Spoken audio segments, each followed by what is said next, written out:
ये रसखान की कविता आपको हम सुना रहे हैं। रसखान कह रहे हैं कि शेष गणेश महेश दिनेश सुरेश हूँ जाहि निरंतर ध्यावें, जाहि अनादि अनंत अखंड अछेद अभेद सुवेद बतावें। नारद से सुख व्यास रचे पची, हार तऊ पुनि पार न पावे, ताहि अहिर की छोहरिया छछिया भरी छाछ पे नाच नचावे, ताहि अहिर की छोहरिया छछिया भरी छाछ पे नाच नचावे। छछिया भरी छाछ, छाछ जानते हो? छछिया भरी मतलब जरा सी छाछ, छाछ मतलब मट्ठा मही, जो जिनसे ब्रह्मा थर थर कांपते हो, जो पलकें झपकाएं तो प्रलय हो जाए और पलकें खोलें तो सृष्टि हो जाए, ऐसे सामर्थ्यवान भगवान, जैसे इंद्र जिनके आगे थर थर कांपें, यमराज मृत्यु जिनके आगे मस्तक झुकाए खड़ी हो, वो परमात्मा गोपियों के आगे छाछ के लिए नाच रहे हैं। यही तो भगवान की उदारता है, करुणा है, यही तो भक्त वत्सलता है ना? लाय समाधि रहे ब्रह्मादिक, योगी भये पर अनंत न पावे, बड़े बड़े योगी जिनका अंत नहीं पाते, सांझते भोरहि भोरते सांझती, शेष सदा नित्य नाम जपावे। शेष मतलब शेषनाग जी सदा जिनका नाम जपते हैं। ढूंढ फिरे तेरे लोक में खास, सुनारद लेकर बीन बजावे, नारद जी बीणा बजा के नारायण नारायण जपते हैं, जिनका नाम उचारते हैं उन भगवान को, ताहि अहिर की छोहरिया छछिया भरी छाछ पे नाच नचावे, गूंज करे सिर मोर पखा, अरु चाल गयंद की मोना ही भावे, सांवरो नंद कुमार सब ब्रज मंडली में ब्रज राज कहावे, साज समान सब सिर ताज, और लाज की बात नहीं कहीं आवे, ताहि अहिर की छोहरिया छछिया भरी छाछ पे नाच नचावे। ऐसे भगवान गोपियों के प्रेम में नाच रहे हैं। वाह! आप लोगों को लगता होगा ये कृष्ण है कि मनुष्य है, ये तो मनुष्यों की तरह काम कर रहे हैं। कृष्ण को मनुष्य समझने की गलती ना करना, वो मनुष्य के रूप में है, वो मनुष्य नहीं है। जैसे गंगा नदी, गंगा नदी नदी के रूप में तो है, पर गंगा नदी नहीं है, गंगा हम सबकी माता है। गंगा नाम की एक स्त्री है जो भीष्म पितामह की माँ है। गंगा पुत्र है ना भीष्म पितामह, क्या नदी को कोई बेटा हो सकता है? नदी के बेटा नहीं हो सकता। तो नदी के रूप में है, वो है एक माता, है मनुष्य, देव तुल्य, देव देवताओं के तुल्य है, देव है, देव कन्या है, पर है नदी के रूप में। जैसे हनुमान जी बंदर नहीं है, पर है बंदर के रूप में। बोलो हाँ, हनुमान जी बंदर है क्या? पर रूप किसका है? बंदर का। जैसे हनुमान जी बंदर के रूप में है, पर बंदर नहीं है, जैसे गंगा नदी के रूप में है पर नदी नहीं है, उसी तरह भगवान मनुष्य के रूप में है पर मनुष्य नहीं है। उन्हें मनुष्य समझने की गलती ना करना। नाच रहे हैं गोपियों के मध्य, ये प्रेम है। नचाओ भक्तों को, नचाओ भगवान को। तो भक्त ये कहना चाहते हैं भगवान कि मैं इतना सरल हूं कि आप मुझे प्रेम से पुकारो तो मैं आपके आगे नाचने को तैयार हूं।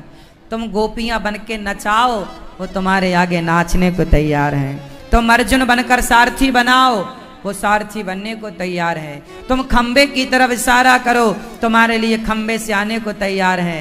वो तुम द्रौपदी बनकर पुकारो, वो चीर बढ़ाने को तैयार है। एक बार तुम पुकारो तो सही उन्हें। आप उस भाव उस श्रद्धा से पुकारते नहीं है। आप खुद संदेह के सागर में डूबे पड़े हैं। भगवान की ऐसी बाल लीलाओं को बार बार सुनने सुनाने पर भी मन मोहित हो जाता है। ऐसी मधुर लीलाएं हैं भगवान की, यही है बाल लीलाएं। मिट्टी खा रहे हैं भगवान। देखो मैया बोली चौरे लाला माटी मुंह खाए खोल आ, तो कन्हैया कह रहे ना हम भक्षितवानंब, मैया मैंने माटी नहीं खाई। सर्वे मिथ्या विशंसिना, सारे बच्चे गलत कह रहे हैं मैया मैंने माटी नहीं खाई, जबकि खाए। कन्हैया माटी खाए कि नहीं? तो काहे कह रहे हैं कि मैंने नहीं खाई? झूठ कह रहे हैं? नहीं, भगवान झूठ बोलेंगे तो सच कौन बोलेगा? तो भगवान झूठ भी नहीं कह रहे हैं। तो आप कहोगे जी खाए हैं, और कह रहे नहीं खाए तो इधर झूठ हुआ। नहीं खाए, सुनो मैं समझाऊं आपको। कन्हैया ने माटी नहीं खाई, मैया यशोदा ने मुंह खोला तो क्या दिखाई पड़ा? बोलो। तो जो भगवान के भीतर अनेक देवता, अनेक ब्रह्मांड के अनेक अनेक ऋषि मुनि थे, उनने कहा कि प्रभु अपने चरणों का जरा प्रसाद हमें दे दो। तो भगवान अपने चरणों की रज उन्हें प्रसाद में दी है, खुद थोड़ी खाई है। उनके भीतर जो थे उनको तृप्त किया है। भाई भगवान का मुंह खुला, इतना सा क्या नजर आया? पूरा ब्रह्मांड, अतल सुतल वितल तलातल रसातल महातल, भूर्भुवः स्वः, महरलोक, जनलोक, सत्यलोक, तपलोक, नीचे के 7 लोग, ऊपर के 7 लोग, 14 भुवन नजर आए सारे मुंह के अंदर। उनके भीतर रहने वाले भक्तों को भगवान ने अपने चरणों की प्रसादी दी है। कोई अपने लिए तो नहीं खाए, उन भक्तों के मांगने पर उन्हें प्रसादी दे दी। तो भगवान ठीक कह रहे कि मैया मैंने थोड़ी खाई, मैंने तो खवाई है। और मैया को क्या लगा कि खाई है? वो ये नहीं जान पाई ना कि मेरो कन्हैया सामान्य बालक ना, ये तो भगवान है। बात तो यही समझने की है। अच्छा, भगवान को लेकर मैया आई। राजा परीक्षित जी ने कहा प्रभु ये बताओ, आखिर माँ यशोदा ने कौन सा पुण्य किया कि कृष्ण उनके पुत्र बन गए? भाई कृष्ण जैसा बेटा पाने को यशोदा माँ ने कोई तो पुण्य किया होगा। क्यों मैया, क्या बोलती तू? किया है कि नहीं? चलो बताओ मैया यशोदा ने कौन सा पुण्य किया?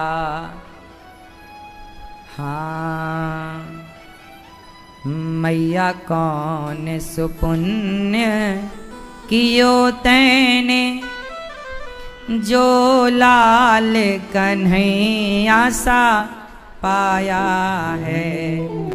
मैया कौन सुपुण्य कियो तैने, जो लाल कन्हैया सा पाया है।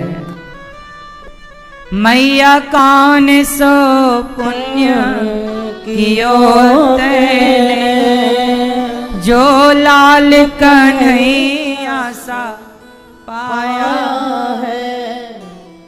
वो पुण्य बता दे माता मुझे, वो पुण्य बता दे माता मुझे, जिस पुण्य से तूने पाया है।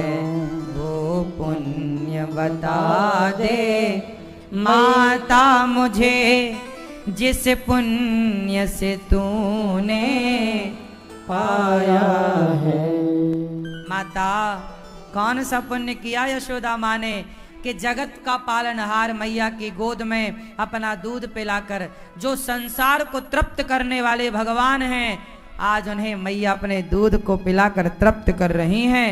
जो सबका पेट भरने वाले हैं, आज मैया उन्हें उनका पेट भर रही है। वाह, माँ यशोदा बहुत बड़ी भक्त है। नंद बाबा और माता यशोदा कौन है? बहुत बड़े। हाँ, कौन है ये? देखो कृष्ण के माता पिता कौन है? देवकी और, अच्छा जब देवकी माता है तो फिर देवकी को ये सौभाग्य मिलना था ना कि वो दूध पिलाएं, वो लाड़ लड़ाएं, वो प्यार करें, पर ये सौभाग्य देवकी को नहीं मिला। मिला? मिला? किसे मिला? यशोदा माता को। क्यों? भाई जो मां है उसे ही तो मिलना चाहिए ना ये अधिकार कि वो लाड़ लड़ाए, वो प्यार करे।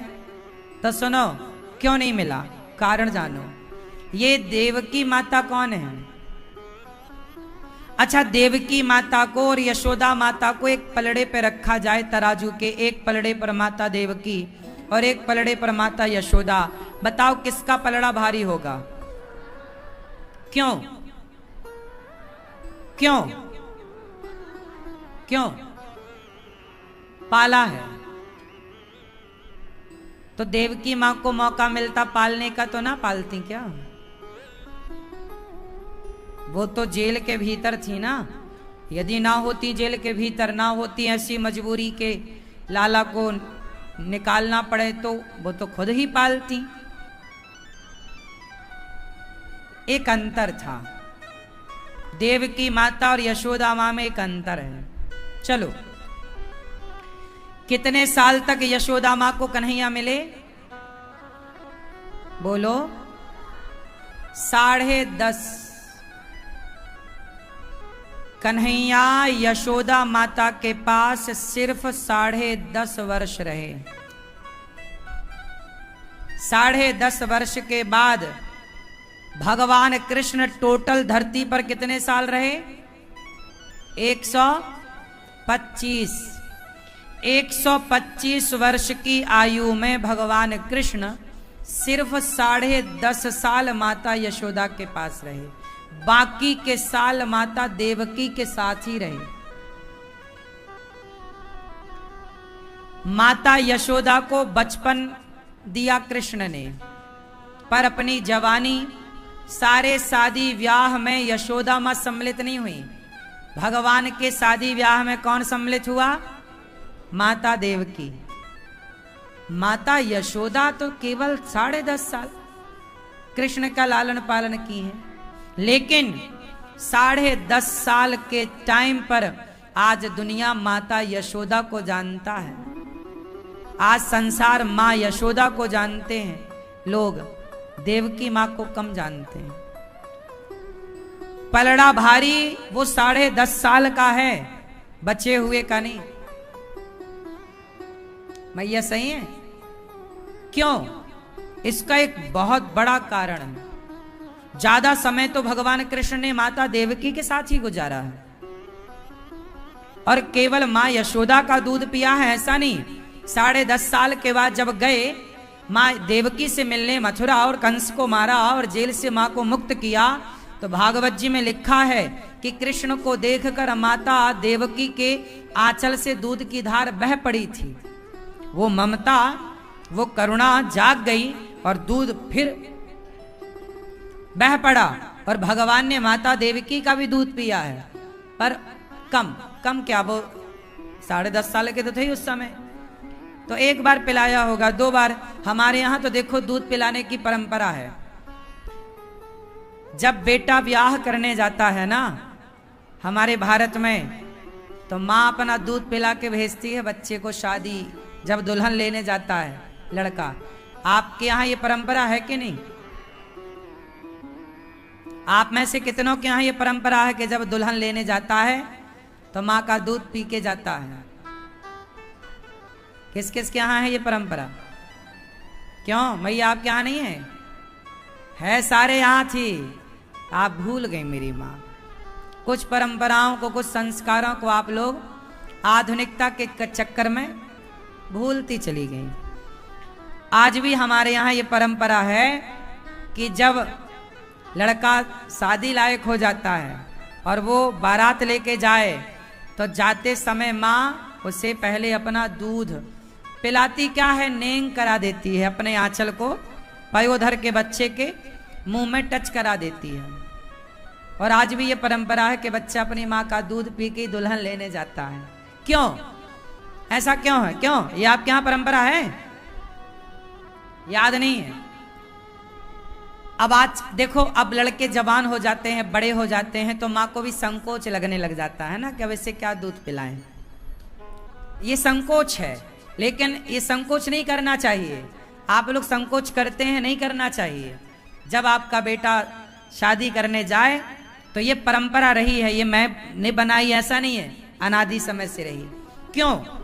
ये परंपरा के पीछे का बहुत बड़ा कारण है। कारण ये है कि माँ अपने बच्चे को दूध पिलाकर ये कहती है कि बेटा देख, तू इतना बड़ा हो गया है कि तू विवाह करने जा रहा है, दुल्हन लेने जा रहा है, कल तेरी दुल्हन होगी, तेरे भी अपने बच्चे होंगे, तो भी एक जिम्मेदार पिता बनेगा, जिम्मेदार पति बनेगा। लेकिन बेटा देख, तू कितना भी बड़ा हो जाए, लेकिन देख अभी भी तू मेरे आंचल से लगा है, तो मेरे लिए तो सदा मेरा बच्चा ही रहेगा। तो अपनी इस बूढ़ी माँ को और इस दूध के कर्ज को भूला मत देना।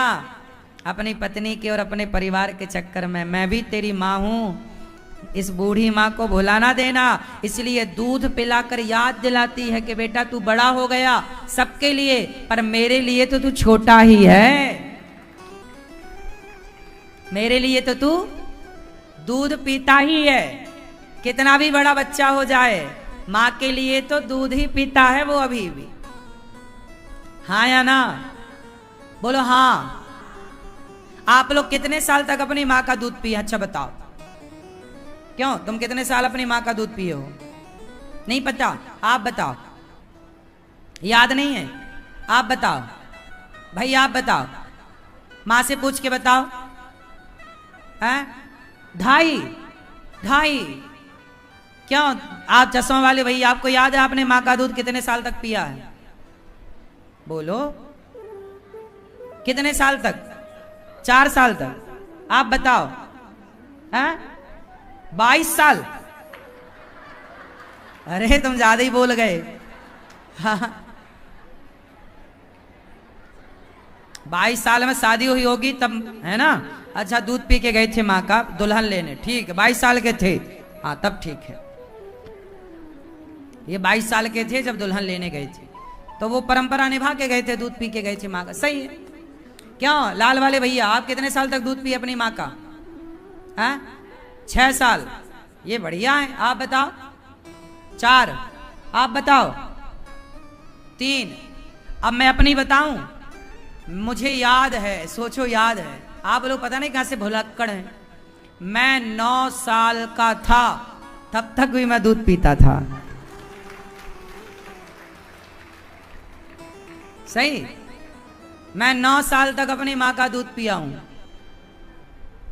इसलिए तो माँ का दूध पिया हूं मैं। लोग नहीं कहते माँ का दूध पिया हो तो आजा, मैं आ गया। मैंने सबसे ज्यादा पिया है, इसलिए माँ का दूध सबसे ज्यादा पिया है, इसलिए मेरे ऊपर माँ की कृपा सबसे ज्यादा है। इसलिए माँ का लाड और आशीर्वाद मुझे सबसे ज्यादा। मुझे याद है, मैं स्कूल से आता था तो बैग रखता था माँ के पास जाके, गोद में जबरदस्ती घुस जाता था गोद में, दूध पीने लग जाता था। याद है मुझे। ऐसा है। आजकल की मम्मियां तो पिलाती नहीं है दूध। आजकल की तो माँ पिलाती नहीं है, उसको लगता है कहीं हमारा शरीर ना खराब हो जाए, सारा बच्चे ही पी जाएगा दूध। इसलिए हम लोगों ने तो खूब लंबे टाइम तक, क्योंकि मैं सबसे छोटा था ना, मेरी 2 बड़ी बहनें हैं। मेरी बड़ी बहन है, मेरे से 2 बड़ी थी, एक मेरे बड़े भैया, हम 2 बहन और 2 भाई। तो मैं सबसे छोटा, था। तो फिर मैं सबसे छोटा था तो सबसे छोटे का फायदा भी मैंने उठाया। लंबे टाइम तक मैं दूध पीता रहा। तो ऐसा है, माँ का दूध पीना चाहिए और माँ के दूध को पीकर माँ के दूध को भुलाना, हाँ। और ये संकोच की बातें नहीं है, शर्म की बातें नहीं है। गर्व से कहो हाँ हमने माँ का दूध पिया है। क्यों?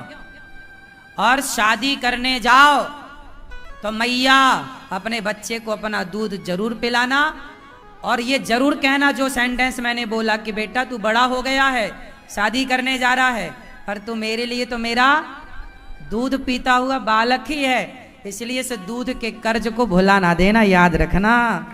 तो अपनी मस्ती में मस्त ना हो जाना। तो मेरा तो बच्चे कितने भी बड़े हो जाएं, पर वो माँ के तो सदा बच्चे ही रहेंगे, वो कभी बड़े नहीं होते। बच्चे कभी बड़े नहीं होते माँ के लिए, सबके लिए बड़े हो जाएं। मैं सबके लिए बड़ा हो सकता हूँ, अपनी माँ का तो मैं आज भी बच्चे ही हूँ। हाँ या ना? सही है कि गलत है? चलो, तो खूब प्यार करो अपनी माँ से और अपनी माँ का कर्ज उतारो। जो दूध पिया है ना, भुला ना देना। ये तो गलत बात है कि दूध तुमने पिया है और माँ को भुला दिया ना। मैं आज जहां हूं, मैं अपनी माँ के आशीर्वाद, माँ की कृपा से हूं। माँ की बड़ी कृपा होती है, माँ की बड़ी दुआएं होती हैं। आप माने ना माने साहब, हमें नहीं पता, लेकिन हम तो जो फील करते हैं वो जानते हैं। कहते हैं माँ की दुआएं कभी खाली नहीं जाती, ये बात भगवान से भी टाली नहीं जाती। बर्तन मांझ कर 4 बच्चों का पेट भर देती है माँ, और उन 4 बच्चों से एक बूढ़ी माँ पाली नहीं जाती।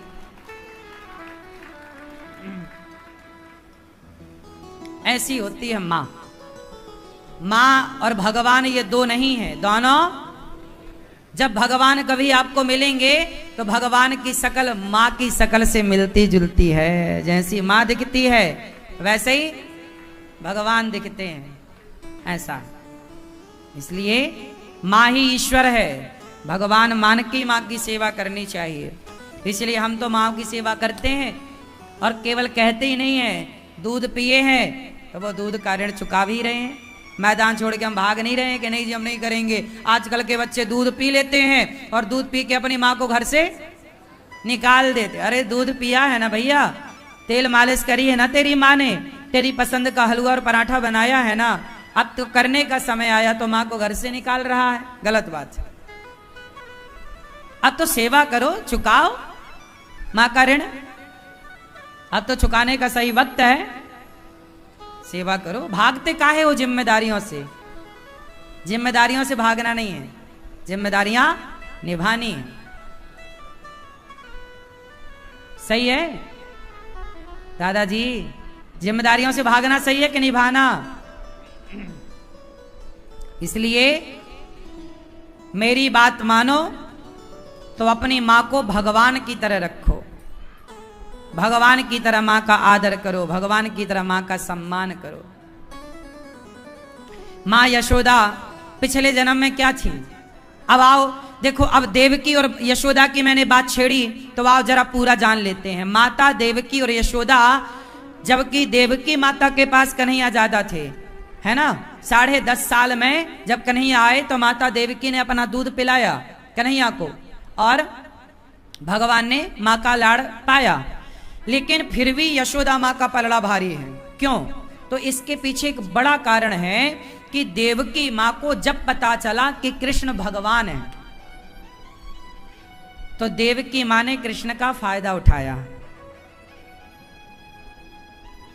बेटा तू भगवान है, यदि तू भगवान है तो कंस ने जो मेरे बच्चे मार दिए थे वो लौटा।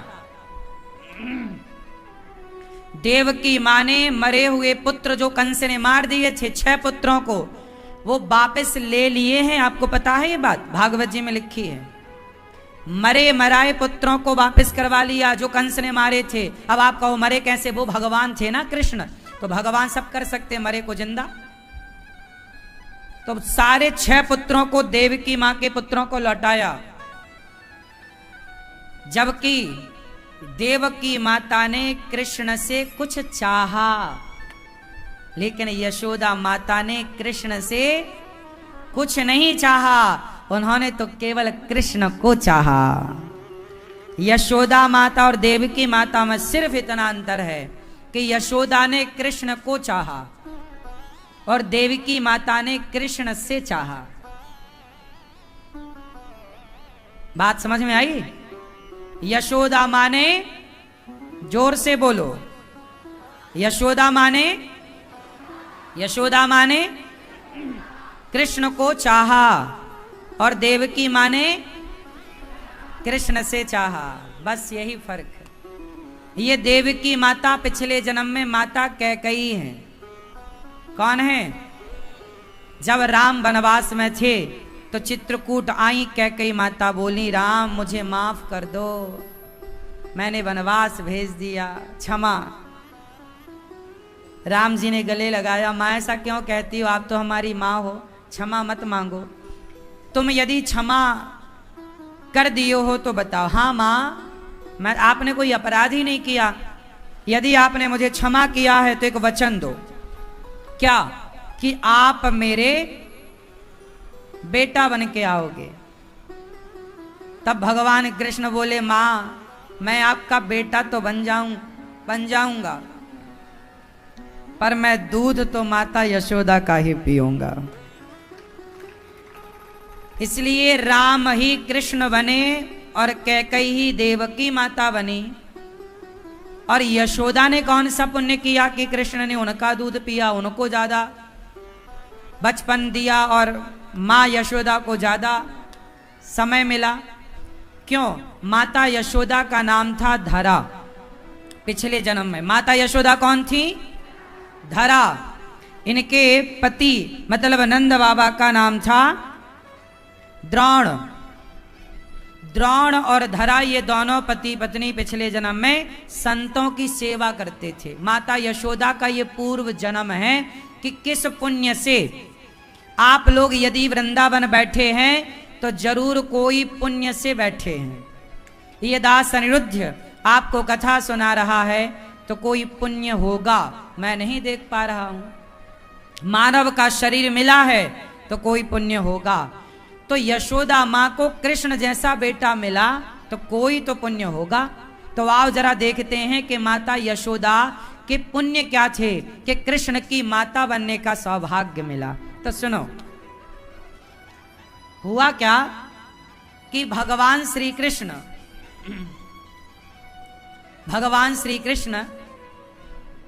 की माता यशोदा पिछले जन्म में नाम था धरा। धरा क्या नाम था? माता धरा। ये संतों की सेवा करती थी। सेवा क्या करती थी? क्या करती थी? हाँ, इसलिए ये दास अनिरुद्ध भी ना नकलची है। हम क्या करते हैं? नकल। किसकी? हमें लगा कि यदि माता यशोदा ने सेवा करके कृष्ण को पाया है तो जिस रास्ते से यशोदा माँ को कन्हैया मिले हमें भी उसी रास्ते से कन्हैया मिलेंगे। द्वार पर कोई आता माता धरा के द्वार पर भोजन, और भोजन के लिए पैसा कहां से आता? यशोदा माता जंगल की लकड़ियां बेचती। दोनों पति पत्नी जाते, सूखी लकड़ियां समेटते, बाजार में बेचते। जो पैसा आता द्वार पे कोई साधु संत आए, भोजन प्रसादी खवाएं, और कुत्ता है, बिल्ली है, चिड़िया है, सबको खाना पीना अपनी सामर्थ्य। देखो बात ये नहीं है कि आप कितने लोगों को, आप 10 लोगों को मत खिलाओ, 4 लोगों को मत खिलाओ, 1 लोगों को मत खिलाओ। भाव है तो मुट्ठी भर चींटियों को दाना डाल दो, सैकड़ों चींटियां एक मुट्ठी आटे से तृप्त हो सकती हैं। बात भाव की है। आपके पास सामर्थ्य कितनी है ये तो आपको पता है और ईश्वर को पता है। देखो आपके सामर्थ्य कितने हैं ये ईश्वर को पता, लेकिन हम सामर्थ्य की बात नहीं कर रहे हैं।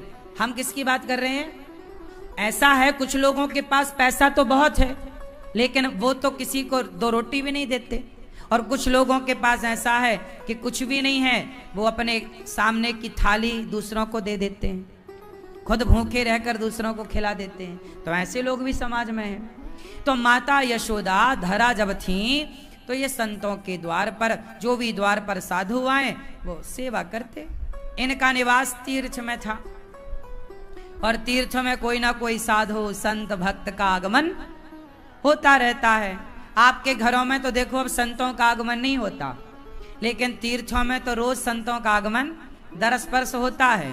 तो माता धरा अपना रोटी बनाती और संतों को पवाती। ऐसे करते करते बहुत टाइम बीता। एक दिन द्वार पर ना स्वयं भगवान साधु के रूप में आ गए। माता भिक्षाम देही, माता धरा निकली। उस समय माता धरा ने भोजन कर लिया था, सबको भोजन करा दिया था और काफी साधु खा के गए। और उस दिन ना संयोग देखिए कि माता धरा के घर में ना अन्न का दाना था, ना पैसे थे, ना पैसा ना अन्न। और साधु द्वार पर भिक्षाम देही, माता भिक्षा दो। माता निकली, धरा महाराज आओ आओ। अब कैसे मना कर दें कि घर पर नहीं है? नहीं, आओ महाराज जी। बिठाया, संतों को बिठाया। आप महाराज विराजो, हाथ पांव धो लो, मैं आपके लिए प्रसाद बनाती हूँ। अच्छा हाँ बेटी, हमारे लिए तुम प्रसाद बनाओ, हम बड़े भूखे हैं, बड़ी दूर से आए हैं। सबसे पूछा भोजन कहाँ मिलेगा, सबने बताया धरा के घर चले जाओ, धरा के यहाँ मिलेगा। देखो सब लोगों ने धरा का पता दिया। संत आए, धरा बड़ी प्रसन्न कि अच्छा आए हो महाराज। अच्छा अब था तो नहीं कुछ, अब क्या करें? तो बगल में साहूकार का घर था। सेठ साहूकार पहले होते थे जो पैसा उधार देते थे, जमीन जायदाद जिनके होती थी, सेठ साहूकार बोला जाता था, जमींदार बोला जाता था। तो धरा दौड़ी दौड़ी गई, भैया भैया वो हमारे द्वार पर साधु आ गए और हम जंगल की लकड़ी बेचते हैं, आपको तो पता ही है, हम जल्दी बेच के आपका पैसा चुका देंगे, हमें कुछ पैसे आप उधार दे दो, दे दो। ठीक है, उस आदमी ने कहा पैसे तो दे दूंगा। उसने पैसे निकाले, ढेर सारे रख दिए, ये रहे पैसे, लेकिन बदले में कुछ दो। धरा बोली क्या? बोले गिरवी रखो। बोले गिरवी तो होता तो हम बेच ही देती, सारा सोना चांदी बेच चुकी, कुछ भी नहीं था। क्या वो आदमी नियत का खोटा था? माता धरा बड़ी सुंदर थी, बड़ी अच्छी थी, दिखने में सुंदर थी, गोरी थी। वो आदमी की नियत माता धरा पर डोल गई। बोला वाह तुम बहुत सुंदर हो, तुम पैसा तुम गिरवी नहीं रख सकती, कुछ और नहीं दे सकती, पर तुम एक बार हमें मिल जाओ तो हम तुम्हें बहुत सारा पैसा दे सकते हैं। धरा माता बोली मिल जाओ से क्या मतलब है? बोले तुम्हारे ये जो स्तन है ये बहुत हमें प्रिय लग रहे हैं, तुम ये स्तन हमें दे दो। माता धरा समझ गई किसके नियत में खोट है, ये मुझे काम भाव से देख रहा है, लेकिन वो तो माता ही थी, उनके अंदर तो पवित्रता थी, लेकिन इसकी नियत डोल गई। तो इसने बोल दिया कि तुम्हारे स्तन हमें प्रिय लग रहे हैं, तुम अपने स्तन दे दो। उसका कहने का भाव कुछ और ही था। माता धरा समझ गई। फिर बोला माता ने, अच्छा माता धरा के पास कोई ऑप्शन भी नहीं था, जाए तो जाए कहाँ? तो माता धरा ने कहा यदि मैं अपने स्तन तुझे देती हूँ तो तू मुझे पैसा देगा? उसने पहले ही रख दिया, ये रहे पैसे, जितने चाहिए तुम ले जाना, लेकिन तुम एक बार हमें मिल जाओ। धरा बोली अच्छा तुम्हें स्तन चाहिए? हाँ हाँ स्तन चाहिए। ठीक, माता धरा ने कहा कि तुझे मेरे स्तन प्रिय लग रहे हैं, ठीक है मैं तुझे अपने स्तन देती हूँ। पास में चाकू पड़ी थी, माता धरा ने चाकू उठाई और अपने स्तनों को चाकू से काट दिया। काट कर अपने स्तनों को कहा कि ये तुझे स्तन चाहिए, ये ले। उसके हाथ पकड़े, उसके दोनों हाथों में माता धरा ने अपने स्तनों को रखा। तुझे मेरे स्तनों से प्यार था, ये ले। स्तन ही तो तूने मांगा था ना, मेरा चमड़ा ही तो मांगा था तूने, और यदि मेरे चमड़े देने से, ये चमड़ा तो देख कल फिर आ जाएगा, शरीर में चमड़े की कमी कहाँ है? पूरे शरीर में चमड़ा ही चमड़ा है, मांस ही मांस है, घाव भर जाएंगे। मेरे द्वार से साधु ना भूखा जाए। बेटा तेरी नियत में जो था मैंने तुझे दिया, लेकिन तूने मुझे पैसे ज्यादा दे दिए हैं, मुझे इतने की जरूरत नहीं है। मेरे द्वार पर कुछ 4-5 साधु हैं, तो 4-5 साधुओं में इतना पैसा लगेगा, उतने ही पैसे उठाए माता ने, सारे नहीं उठाए, और बाजार गई। उसी हाल में रक्त बह रहा है। अब स्तन काटे हो जिसने तो खून है। बाजार गई, सामान खरीदा, संतों के लिए उसी हाल में प्रसाद बनाया, कपड़ा बांध दिया ना, खून ना बहे, और भोजन बनाया, पर खून तो बहेगा। संतों ने देखा कि पूरा मां परोस रही हैं, तो साड़ी बिल्कुल लहू से भरी है, खून से। संतों ने कहा माता ये इतना खून कैसे, कहां से, क्यों? माता ने कहा प्रसाद पाओ फिर बताऊंगी। संतों ने कहा नहीं, आपको खून बह रहा है और हम प्रसाद पाएं, आप कष्ट में हैं, हम प्रसाद पाएं, पहले बताओ कि आपको ये चोट कैसे लग गई। तब माता ने कहा कि आप द्वार पर आए थे, कुछ था नहीं, तो मैं उससे मांगने गई कि भैया कुछ पैसे उधार दे दो, मैं जंगल की लकड़ी बेचकर तेरा पाई पाई चुका दूंगी, ब्याज समेत चुका दूंगी। पर उसने कहा कि तुम तो अपने स्तन दो। तो मुझे लगा कि मेरे स्तन देने से यदि साधु सेवा हो रही है तो चमड़े से मोह क्या करना, सेवा बड़ी है, चमड़ा तो फेरा जाएगा। तब उन संतों से भगवान प्रकट हो गए और वो भगवान ही थे, परीक्षा लेने आए। और श्री भगवान जब प्रकट भये तो भगवान श्री कृष्ण, भगवान श्री हरि प्रकट भये और भगवान चतुर्भुज रूप में जब शंख चक्र गदा पद्म लेकर प्रकट भये, माता देख के गिर पड़ी, प्रभु आप। भगवान बोले माता तुमने संतों की सेवा के लिए अपने शरीर को इतना सताया, कष्ट दिया, स्तनों का दान किया, अगले जन्म में मैं आपका बेटा बनकर आपका दूध पीकर इस जन्म जो आपने स्तनों का दान किया है, पुण्य किया, साधु सेवा के लिए तुमने शरीर का भी कोई मूल्य ना समझा, शरीर को भी दाव पर लगा दिया, सेवा के लिए मैं अगले जन्म में आपका बेटा बन के दूध पीकर आपके इस जन्म के ऋण को चुकाने आऊंगा। वही धरा यशोदा बनी और वही भगवान श्री हरि श्री कृष्ण बने।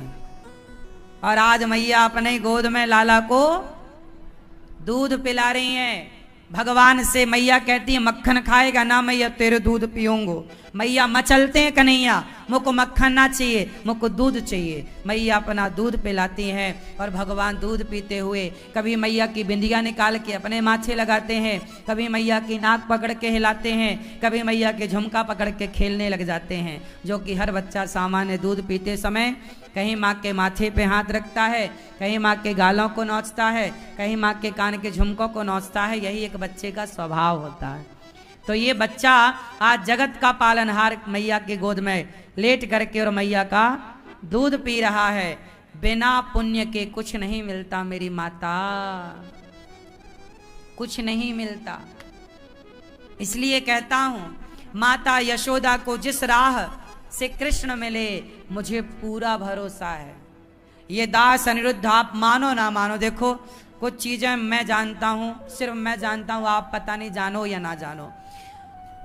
किसी को मिलती होगी मुक्ति मरने के बाद, मुझे फील होता है, मैं ऐसा मानता हूं कि मैं तो यहीं मुक्त हूं, जीते जी मुक्त हूं, मुझे और किसी मुक्ति की चाह नहीं है। किसी को मिलते होंगे मंदिर में भगवान, सच कहता हूं जब मैं माताओं के चरण दबाता हूं तो मुझे ऐसा लगता है कि जैसे लक्ष्मी जी चरण दबाती हैं नारायण के, ऐसे मैं इन माँओं के भीतर बैठे नारायण के ही चरण दबा रहा हूँ। ये माँओं के नहीं, ये माँओं की सेवा नहीं, भगवान श्रीमन नारायण की सेवा। मुझे ऐसा लगता है